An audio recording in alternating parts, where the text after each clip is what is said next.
पुण्यात्माओं को ये ज्ञान समझ में आ गया, नाम ले लिया, फिर भगवान पर छोड़ दे इस बात ने। अगर जो मालिक आपकी रजा हो, हमारे जो हित में हो वही करना। फिर भी जो उद्देश्य यही लेकर आते हैं, तो कुछ मालिक नहीं चाहता कि इनको क्यों फांसी डालूं, और वो नाम त्याग जाते हैं और धक्के खाते हैं। मिलना तो उनको कुछ है ही नहीं।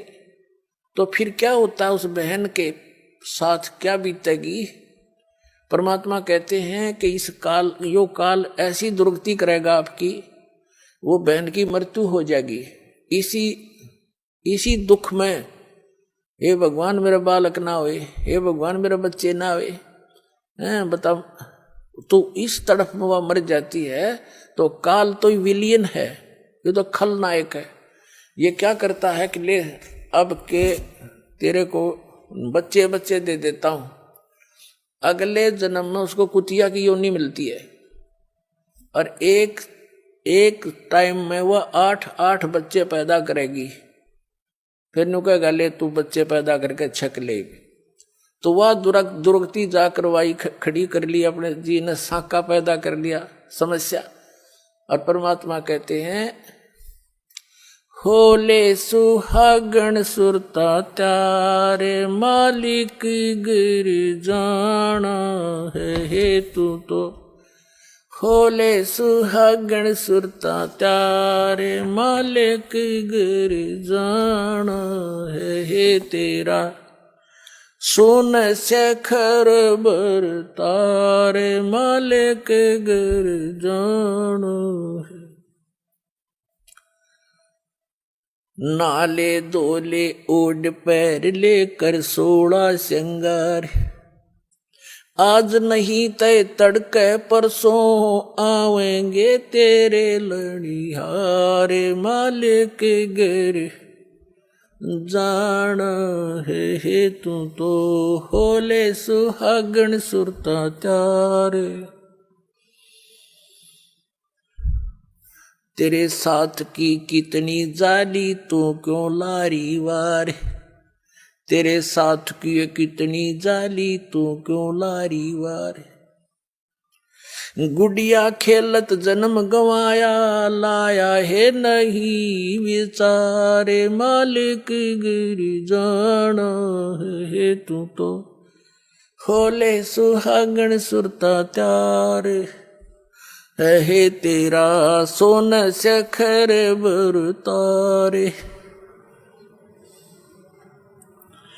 सतगुरु मारे बानिया है करते बनज व्यवहार, सतगुरु मारे बानिया है करते बनज व्यवहार।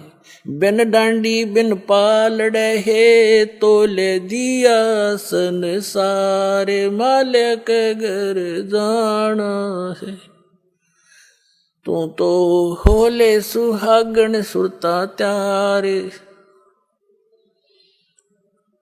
है तेरा सोन शेखर बर तारे, मालिक गिर जाना है। सोन शेखर में सेज पिया की, हंसे हंस कर ले प्यार। सोन शेखर में सेज पिया की, हंसे हंस कर ले प्यार। कहे कबीर सुनो मेरी सजनी, लूटो वो अजब बहार, मालिक गिर जाना है तू तो। होले सुहागण सुरता त्यारे, मालिक गिर जाना है।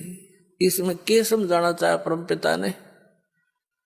पुण्यात्माओं, हर तरह के वचन बोले परमेश्वर ने आप जी को यहां से निकालने के लिए। जैसे कुएं में बाल्टी गिर जाती है, उस बाल्टी यानी निकालने के लिए बाल्टी को एक रस्से से बांध कर, हुक, उसको कांटा बोले, कांटे 20-21 कांटे वो हुक उल्टे सुलटे उसमें जकड़े हुए होते हैं उसे हुक, और वो इकट्ठा उसका ग्रुप सा होता है, रस्सी का बांध के और उसको नीचे डाल दिया जाता है और ऐसे कुएं में लाते हैं। वो तो एक के हुक्म में बाल्टी को तो एक ही हुक्म में अटक जाना था, लेकिन वो 10, 15, 20, 21 डाल दिए। किस लिए? कि ना जाने कौन से में सूत बैठ जाए, उससे मुड़ जावे। एक ने तो घुमाए जाए इधर उधर, ना सेट हो इकट्ठे डाल दिए कई, तो ना जाने कौन सा मफेट फंस जा निकला हुआ बाहर। तो परमात्मा ने हर तरह की वाणी बोली है, ना जाने किस पुण्यात्मा कौन से कांटे में फंस जा और निकल जा काल के कुएं। तो क्या बताते हैं, नाले धोले ओढ़ पैर लेकर 16 सिंगार। अब नाना धोना क्या है? सत्संग रूपी सरोवर में आत्मा के मैल धोए। श्रृंगार क्या करने हैं?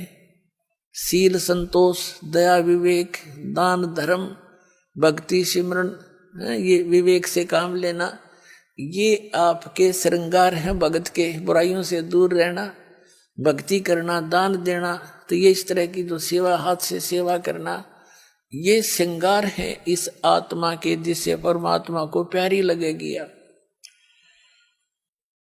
और कहते आज नहीं तो कल परसों तेरे आवेंगे लणिहार। लणिहार माने तेरे लेने वाले आएंगे जब तन भक्ति नहीं करीता है। यम के दूत आवेंगे और तुझे यहां से घसीट ले जाएंगे। फिर क्या बताते हैं, तेरे साथ की कितनी जाली, तू क्यों लारी वार। जैसे बताते धरु गए, प्रहलाद गए, जैसा जहां तक उन्होंने गए हैं।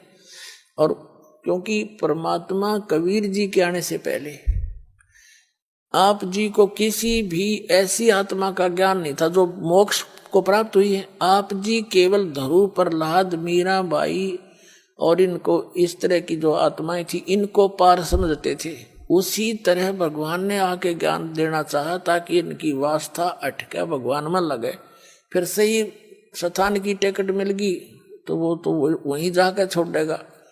उन्होंने इसलिए ये ज्ञान दिया कि तेरे साथ की कितनी जाली, तो क्यों लारी वार। कौन गया? धरु गया, प्रहलाद गया, मीराबाई गई हैं और बहुत से महापुरुष गए। तू क्यों लारी वार। और गुड़िया खेलत तन जन्म गंवा दिए, लाया नहीं विचार। यही विवाह हुआ है, संतान होगी, विवाह हुआ, संतान हुई। कुछ संतान कोई बीमारी से मर गई, कोई विवाह होने के बाद कोई कारण से चले गए, कोई और समस्याएं में फंस गए। आपकी मृत्यु होगी बच्चे होते ही। तो परमात्मा कहते तन गुड़िया खेलत जन्म गंवाया, लाया नहीं विचार। और जब आपको परमात्मा के सुख का ज्ञान हो जाएगा तो आप यहाँ संसारिक वस्तुओं की डिमांड भगवान से करना कति बंद कर दोगे। फिर भी ये दयालु है भगवान, इनको मालूम है कि ये कैसे समाज में रह रहे हैं। तो आप जी को जैसे भी वो निकालना उचित समझेंगे वैसी ही व्यवस्था आपके लिए कर देंगे। जैसे कोई रोगी है और रोगी डॉक्टर के पास जाता है, डॉक्टर उसको ज्यादा सीरियस देखकर एडमिट भी कर लेता है, नहीं तो औषधि भी देकर भेज देता है। अब डॉक्टर के ट्रीटमेंट में मरीज अपनी टांग अड़ावे कि ना मैं ऐसे नहीं, ऐसे नहीं, ऐसे ना करो, ऐसे ना दो, ऐसे नहीं खाऊं गोली, ऐसे मैं परहेज नहीं रखूं, तो फिर वो स्वस्थ होने की बात ना देखे, वो स्वस्थ नहीं हो सकता। डॉक्टर की सारी बात माननी पड़ेगी और डॉक्टर के हर एक ट्रीटमेंट को निर्विरोध ग्रहण करना पड़ेगा, तभी आप सफल हो सकोगे। तो अब आप आगे परमात्मा के इस हॉस्पिटल में, या आत्मा युगों युगों से जन्म और मृत्यु के रोग से ग्रस्त है और अब इसका यू रोग कटेगा। तो इसमें आप मरीज हैं, इसमें मरीज ने अपनी बात नहीं अड़ानी चाहिए, अपनी नहीं चलानी चाहिए। यदि आप ये रोग कटवाना चाहते हो और आपने वैसे यहीं पर रहना है तो इस सतलोक आश्रम जैसी भक्ति पृथ्वी पर नहीं, आपने यहीं रहना है। यहीं कोई जो जैसी भक्ति आप करोगे वो तो धन आपका इकट्ठा हो ही रहा है। मर्यादा नहीं रखोगे, तोड़ दोगे तो फिर जिस दौरान आप मर्यादा तोड़ रहे होगे, टूट आपका नाम खंड हो चुका होगा, और उस दौरान कोई आपका ऐसा संस्कार आज आपकी मृत्यु होनी हो, तो आपकी मौत हो जाएगी फिर। और फिर आप, वो आम आदमी नो सोचेगा इसने नाम ले रखा था, देखिए अभी इसकी भी मृत्यु होगी। और गुरुजी तो ये कहा करते, अभी हमारा नाम लेने के बाद ये हो ही नहीं सकता। पुण्यात्माओं, ये दास नहीं कह रहा, ये परमात्मा ने कह रखे, वो वचन दोहराता हूं मैं। और भगवान का वचन झूठा नहीं हो सकता। झूठे तो हम हैं जो मर्यादा नहीं रखते। हम ऊपर तो भगत दिखे, अंदर से 100 गलतियां कर जाते हैं, तो फिर इस तरह बात नहीं बनेगी। ऊपर और अंदर, भक्तों ने बाहर और भीतर एक जैसा रहना पड़ेगा। अब जैसे कई भक्त, क्योंकि दास का ते कड़वा अनुभव है इस मार्ग में जब से लगा हूं, जब उसी समय से संघर्ष जारी है। सन 1994 में पूज्य गुरुदेव जी ने दास को आदेश दिया था नाम देने का, दीक्षा देने का, सत्संग करने का। उसी दिन से देख रहा है कि जब दुखी जीव आते थे, उनको खूब लाभ होता था, बहुत साथ लगे रहते थे। और फिर कोई मर्यादा भंग कर देते थे समाज में जाके, तो वो फिर उनका नाम खंड हो जाने से, ऊपर से तो वो भगत दिखे, अंदर में दोष आ गया, भगवान रिजेक्ट कर देता, वो नाम छोड़कर चले जाते। अब उन्होंने 2 वर्ष 3 वर्ष जो भक्ति की, सत भक्ति जो दास ने बता रखी, कबीर साहब ने बता रखी है, दास ने आपके तक पहुंचा रखी है। इस भक्ति के करने से आपको कितना लाभ होगा। जिसको सतनाम तो हम दे ही देते हैं 2-4 महीने के बाद। इस सतनाम की इतनी जबरदस्त कमाई है आपकी। क्या बताया है? सतनाम पालड़ रंग होरी हो, 14 लोक चढ़ावे राम रंग होरी हो, 3 लोक पास अंग धरे रंग होरी हो, तो ना तुलाया राम रंग होरी हो। क्या बताया है? आदरणीय गरीबदास साहिब जी को परमात्मा सचखंड लेकर गए थे, सतलोक में, वहां का सारा सुख दिखाया और फिर वापस छोड़ दिया था। उस प्यारी आत्मा ने आंखों देखा भगवान से प्राप्त ज्ञान को। क्या बताया कि जो सतनाम है 2 अक्षर का, एक जिसमें ओम, एक तत् सांकेतिक, दीक्षित को पता है, दास से जो दीक्षा ले रखी है, इसका एक श्वास से सिमरन है इसका। अब देखो ये कबीरपंथी नाम तो देते हैं, जैसे मधु परमहंस रांझड़ी आड़ा, दुनिया ने मूर्ख बनाए बैठे, अपना जीवन नाश करे, रटबट करके मूर्ख बना रहा। नाम क्या देता? सतगुरु सतनाम, अरे कौन में हूँ। अरे कि ये जो कबीरपंथी दामा खेड़ा वाले, उनसे निकली जितनी गदियां हैं, ये नाम देते हैं सत्सुकृत की रहनी रहो, अजर अमर गौ निज नाम, यही हंस का काम, आदि नाम, अजर नाम, अमर नाम। ये कोई नाम है?